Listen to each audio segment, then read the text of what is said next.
Nobody seems to be talking about what just happened, and that silence should bother you. The jobs numbers dropped. Headlines screamed strength. Markets cheered. Gold and silver instantly got slammed lower, exactly like they always do when good economic news appears. But here's the part almost nobody reads. Buried in the revision data was an admission. Employment had been overstated by more than 1 million jobs. Over a million, quietly adjusted months later, when nobody's paying attention anymore. At the same time, over in Asia, something completely different is happening. The Shanghai premium on silver just doubled, jumping to around $6. Physical buyers are paying far above Western paper prices to actually get metal in hand. So one side of the world says everything is strong and under control.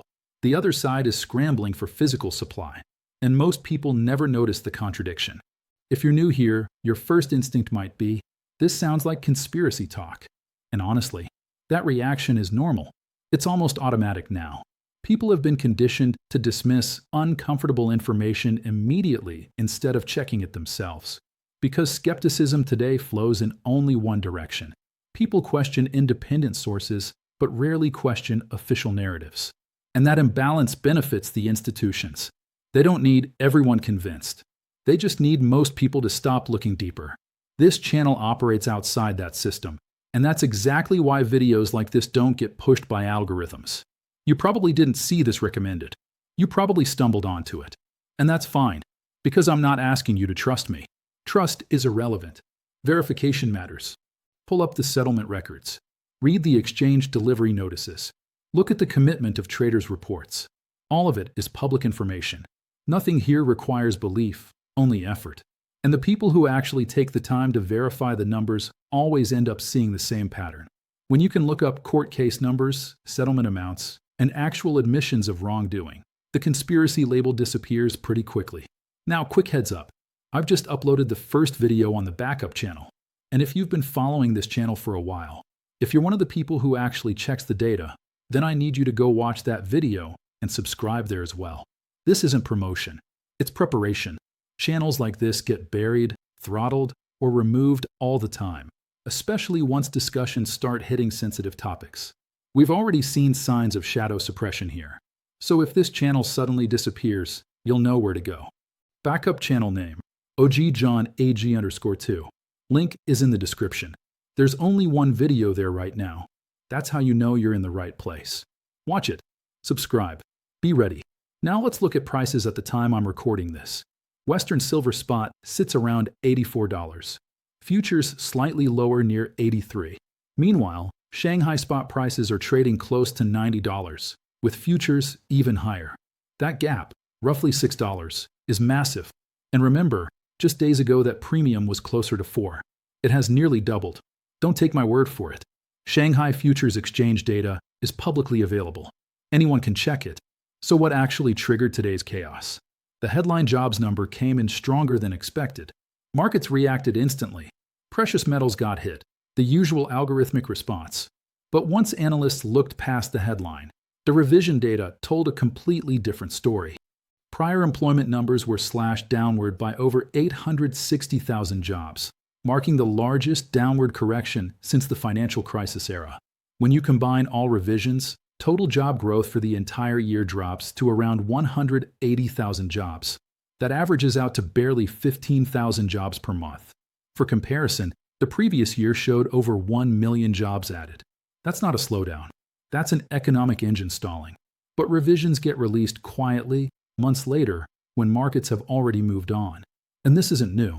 The same downward revisions happened in 2023, then again in 2024. And now even more dramatically in 2025. At one point, employment was overstated by more than 1 million jobs compared to actual payroll records. Yet gold and silver still got hammered on the initial headline release. And now, both metals have already recovered most of that drop. Gold is even pushing toward new breakout territory again as I speak. Because underneath the paper price action, fundamentals refuse to cooperate with suppression attempts. And here's where things start getting interesting. February silver deliveries on COMEX just surged to levels rarely seen. Over 23 million ounces requested for delivery. That translates to more delivery notices than total open contracts that existed when the delivery month began. In simple terms, more people demanded physical silver than there were contracts originally open. That's paper positioning being overwhelmed by physical demand. And again, these delivery reports are public. Anyone can verify them. Now look ahead. March silver contracts currently represent claims on roughly 340 million ounces of metal.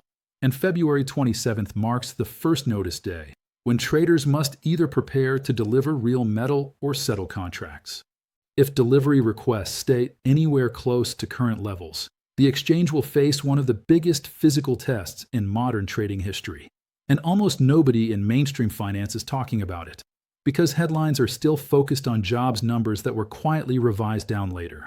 And this is where timing becomes critical, because another major event is about to temporarily remove a huge physical buyer from the market. Here's the timing element almost everyone missed. The Shanghai Metals Exchange is shutting down for the Lunar New Year holiday, closing from mid-February through the following week. For roughly 8 days, the largest physical metals market in the East goes quiet. No major Chinese buying activity. No daily price discovery from that side of the world. And historically, this window creates opportunity. Because when Eastern buyers step away temporarily, Western paper markets suddenly have far more control over price movement. Banks and large institutions know physical demand isn't there to absorb aggressive paper selling.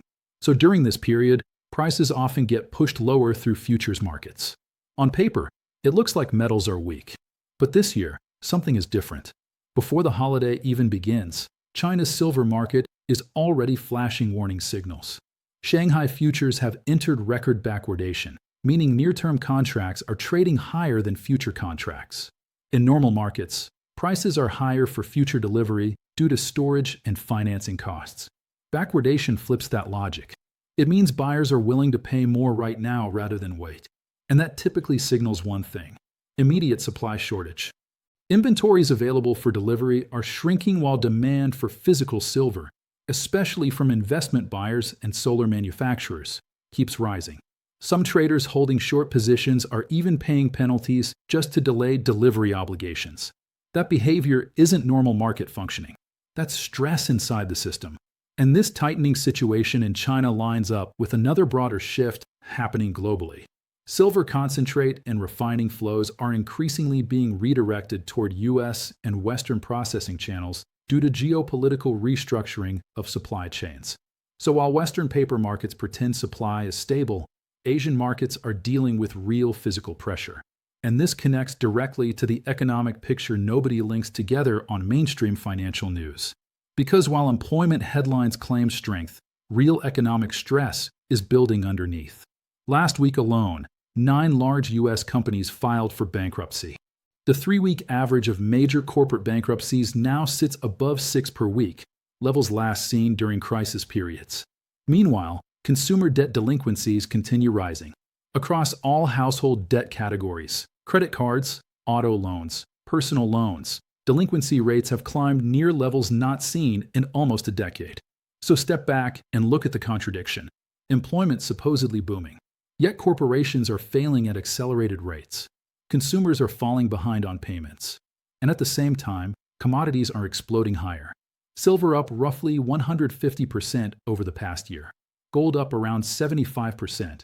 Meanwhile, the dollar has weakened significantly. That combination doesn't signal economic strength. It signals currency debasement colliding with supply constraints while the real economy slows beneath rising nominal prices. Markets showed that confusion today. Stocks initially rallied on the jobs headline, then reversed violently as reality sank in. Crypto markets erased tens of billions in value within hours. When markets swing that wildly, it usually means positioning is unstable and confidence in the narrative is weak. And the bond market, often the smartest market, isn't buying the strength story either. 10-year Treasury yields barely moved over the past several months despite supposedly strong employment data. Flat yields suggest investors expect economic weakness and eventual policy easing. In other words, bond traders are already pricing in the reality that revisions later confirmed. Now let's talk technical structure, because this matters for short-term behavior. Silver recently dropped sharply and briefly fell below the 150-period exponential moving average on the hourly chart, a level that had acted as reliable support for weeks. When price broke below it earlier, we saw a violent drop from near $90 down into the low 60s overnight. But after several days of consolidation, price has now reclaimed that level. The moving average that acted as resistance overhead is now potentially support underneath. Does that guarantee a rally? Absolutely not. Support needs confirmation. Price must hold above it through retests. Volume must support moves higher. But it's another piece aligning with tightening physical supply. For professional traders, it's not one signal that matters. It's confluence. Multiple factors lining up at once. And right now, several signals are starting to converge. The expanding Shanghai premium, record backwardation, rising delivery pressure heading into March notice day, technical support reclaim attempts. But let me be clear, this is not trading advice. I don't tell anyone to buy or sell anything. All I do is present publicly available information and encourage people to analyze it themselves. Because those who do their own homework start seeing patterns others miss. And those waiting for someone else to explain everything usually stay confused. But there's still a bearish case worth considering. And ignoring risks is how people get blindsided. Now let's slow down for a second and look at the other side of the argument. Because markets don't move in straight lines, and anyone telling you otherwise isn't being honest. Yes, delivery pressure is building. Yes, physical premiums are rising. Yes, economic stress signals are flashing. But none of that guarantees immediate price explosions. In fact, markets can remain distorted much longer than most traders expect. For example, even after revisions, the latest jobs report still showed around 130,000 jobs added for the current month, with unemployment hovering near 4%. That's not recession-level weakness on the surface. And markets can continue rallying off headline numbers for extended periods before revisions catch up to price action. Silver itself has shown extreme volatility recently, massive swings in both directions. And those violent moves tend to shake out traders long before actual supply shortages force delivery stress. Remember, first notice day for March contracts is still weeks away. And many traders will simply roll positions forward or accept cash settlement rather than demand physical delivery. Exchanges also have tools to prevent outright delivery failures, even in tight markets. So a crisis isn't guaranteed just because stress is visible. Then there's the temporary absence of Chinese buying during the holiday closure. Without Eastern physical demand absorbing selling pressure, Western banks and funds can temporarily push prices lower through futures markets. If that happens, technical support levels could fail again. That reclaimed moving average we talked about, it could break once more, triggering another round of liquidation before delivery pressure reappears. And while corporate bankruptcies are rising, we're still nowhere near 2008-style collapse levels. Consumer delinquency rates are elevated but not catastrophic. The economy could simply drift into a stagflation environment, slow growth with persistent inflation, without triggering a full-scale crisis that forces immediate policy intervention. And history shows something important. Paper market manipulation has persisted for decades, even when physical markets were tight. So assuming paper pricing loses control instantly may be premature. But here's the counterpoint. Every bearish delay argument assumes the paper market keeps controlling price discovery indefinitely. And that assumption is starting to crack. Because when physical markets consistently trade at massive premiums over paper prices, confidence in paper pricing weakens.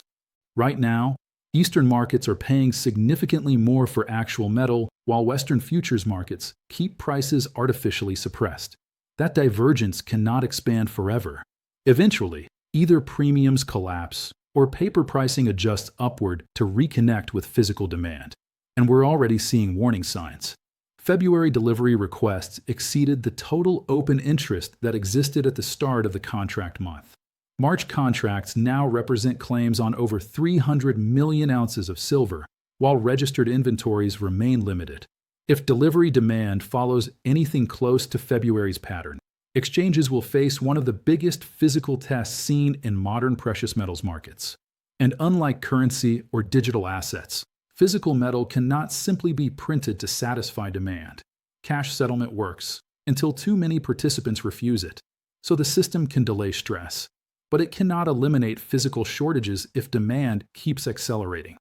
And this is where everything converges, because now we're approaching the period where multiple signals hit at once: holiday closures, delivery deadlines, economic revisions, technical inflection points, which brings us directly to what matters most going forward.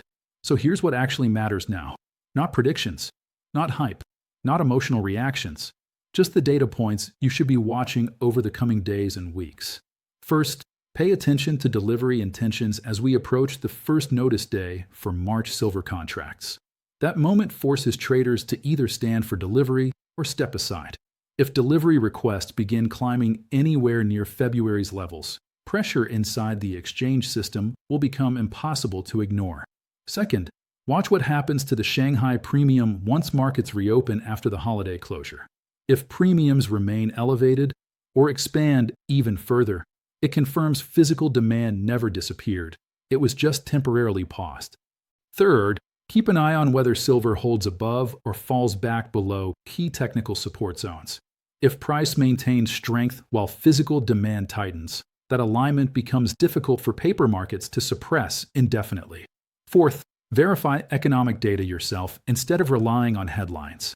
Employment revisions, bankruptcy filings, and consumer debt statistics are all publicly available. Numbers quietly adjusted months later often tell a completely different story than the initial announcement. Because here's the pattern forming. Employment data repeatedly revised lower. Corporate bankruptcies climbing. Consumer debt stress rising. Meanwhile, commodities continue breaking out despite economic weakness underneath. At the same time, Eastern markets aggressively accumulate physical supply, while Western paper markets push prices lower. Two systems telling opposite stories. And that divergence can expand forever. Eventually, reality forces resolution. But understand something important. This channel isn't about telling you what to buy or sell. It isn't about predictions. And it's definitely not about hype. My goal is simple: show you publicly available information that most people never look at. Encourage you to check the numbers yourself, and let you decide what those facts mean for your own decisions. Some people prefer waiting for mainstream explanations once everything is obvious and safe to talk about. Others prefer verifying information early and forming their own conclusions. Both choices exist. Only one requires effort. So here's the bottom line. Don't trust headlines. Don't blindly trust analysts. And don't blindly trust me either. Trust primary source data. Verify independently. Because the people who actually do the homework understand why delivery ratios matter. They understand why persistent physical premiums matter. They recognize patterns when official numbers get revised again and again. And those who don't check usually stay confused when markets suddenly move in ways they never expected. This isn't a buy signal. It isn't a sell signal. It's simply a warning. Verify or stay blind. The choice, as always, is yours. Invest with logic, not emotion. Johan AG signing off.